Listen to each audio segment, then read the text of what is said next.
एक बार एक संस्कृत की क्लास में गुरुजी ने पप्पू से पूछा, पप्पू इस श्लोक का अर्थ बताओ।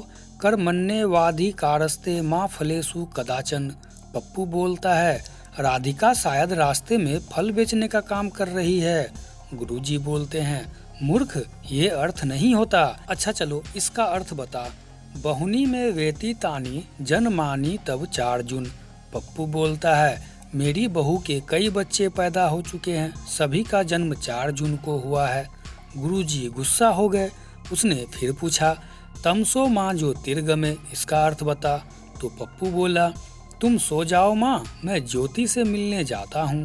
गुरुजी बोलते हैं, अरे गधे, संस्कृत पढ़ता है कि घास चढ़ता है, अब इसका अर्थ बता। दक्षिणे लक्ष्य मनो यस्व वामे तू जन कात्मजा।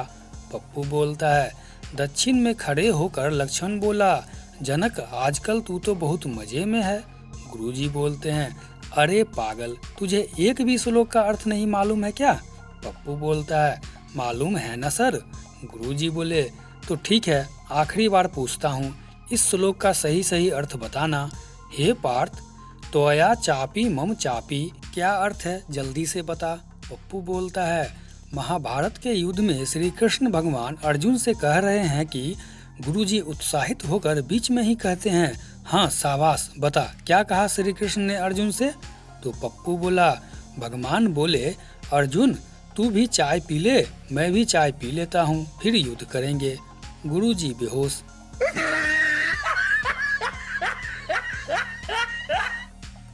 एक बार एक पंजाबी दादी अपने पोते को अपने दीर्घायु होने का रहस्य बता रही थी।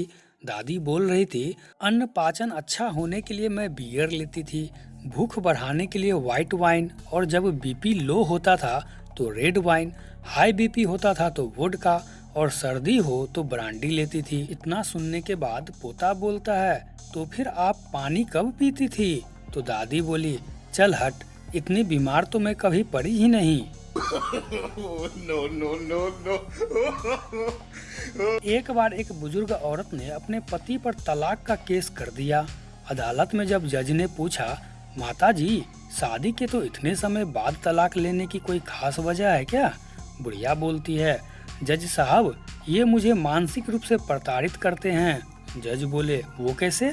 तो बुढ़िया बोलती है, इनके मन में जो भी आता है ये मुझे सुना देते हैं, और जब मैं पलटकर जवाब देती हूँ तो ये अपने कान की मशीन निकाल लेते हैं।